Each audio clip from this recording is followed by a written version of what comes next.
একটু সামান্য সামান্য একটু তেল দিই। খাসির মাংসতে?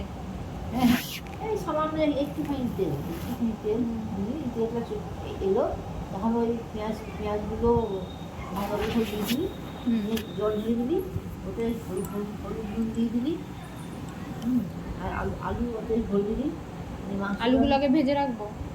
না, ভাজা দরকার নেই, কাঁচা সব প্রেসারে ভরে দেবো? কাঁচা আলুই ভরে দিবি, দিয়ে ওই যে মাংসগুলো ধুয়ে রাখবি, মাংসগুলোকে সব ভরে দিবি,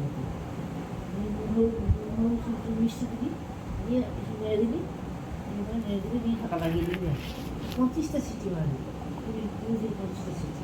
খাসির মাংস সিদ্ধ হয় না তো, কচকচ হয়, কষা কষা হয়, আমি তো 20-25টা সিটি দিই, দিয়ে গ্যাসটা অফ করতে পারি, মাংস মধ্যে ভরা থাকে।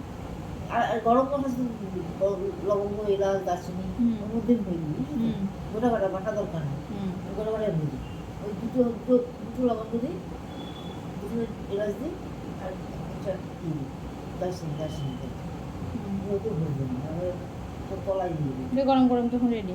দিয়ে আপনার ঢাকা যদি হয়ে যায়। আপনার হাতে খেয়ে গেছে, দিয়ে বলছে মা সুন্দর রান্না করে। বলছে মাকে জিজ্ঞাসা করবো গিয়ে তারা কি করে রান্না করে।